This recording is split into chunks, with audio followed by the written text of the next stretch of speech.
মাথাভাঙা শীতলকুচি সড়কে এলংবাড়ি এলাকায় নির্মীয়মান একটি কালভার্ট থেকে পড়ে গিয়ে জখম হলেন তিনজন। স্থানীয় সূত্রে জানা গিয়েছে, বাইকে করে কালভার্টের ওপর দিয়ে যাওয়ার সময় হঠাৎ নিয়ন্ত্রণ হারিয়ে বাইক সহ তিনজন নিচে পড়ে যান। ঘটনার পরে স্থানীয় বাসিন্দারা দ্রুত উদ্ধার কাজে নামেন এবং আহতদের মাথাভাঙা মহকুমা হাসপাতালে ভর্তি করেন। বর্তমানে তাদের চিকিৎসা চলছে। ভবানীগঞ্জ বাজারের মাঝবাজার এলাকায় হঠাৎই একটি বিল্ডিং এর অংশ ভেঙে পড়ায় চাঞ্চল্য এলাকা জুড়ে। ভেঙে পড়া অংশ একটি দোকানের ওপর আছড়ে পড়ে, তবে অল্পের জন্য বড় দুর্ঘটনা এড়ানো গিয়েছে বলে জানা গিয়েছে। ঘটনার পর এলাকায় আতঙ্কের পরিবেশ সৃষ্টি হয়। স্থানীয় সূত্রে জানা গিয়েছে, হঠাৎ করে বিল্ডিং এর একটি অংশ ভেঙে পড়ে। সেই সময় দোকান মালিক ঘটনাস্থলে এসে পরিস্থিতি দেখে হতবাক হয়ে পড়েন।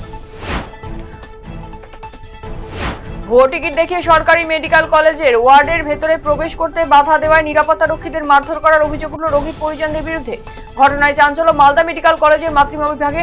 মোট 4 জন নিরাপত্তা কর্মী জখম হয়েছে। নিরাপত্তা রক্ষীদের ওপর হামলার সময় মালদা মেডিকেলের পুলিশ ক্যাম্পে জানানোর পরেও কোনো পুলিশ কর্মী দেখা পাওয়া যায়নি। আর এই ঘটনায় মেডিকেল কলেজের নিরাপত্তা ব্যবস্থা নিয়ে প্রশ্ন তুলেছেন খোদ নিরাপত্তা কর্মীরাই। শনিবার পূর্ব মেদিনীপুর জেলা বিজেপি নির্বাচনী কর্মশালায় উপস্থিত ছিলেন দলের এই রাজ্যের নির্বাচনী অবজারভার সুনীল বানসাল এবং রাজ্য নেতা দিলীপ ঘোষ।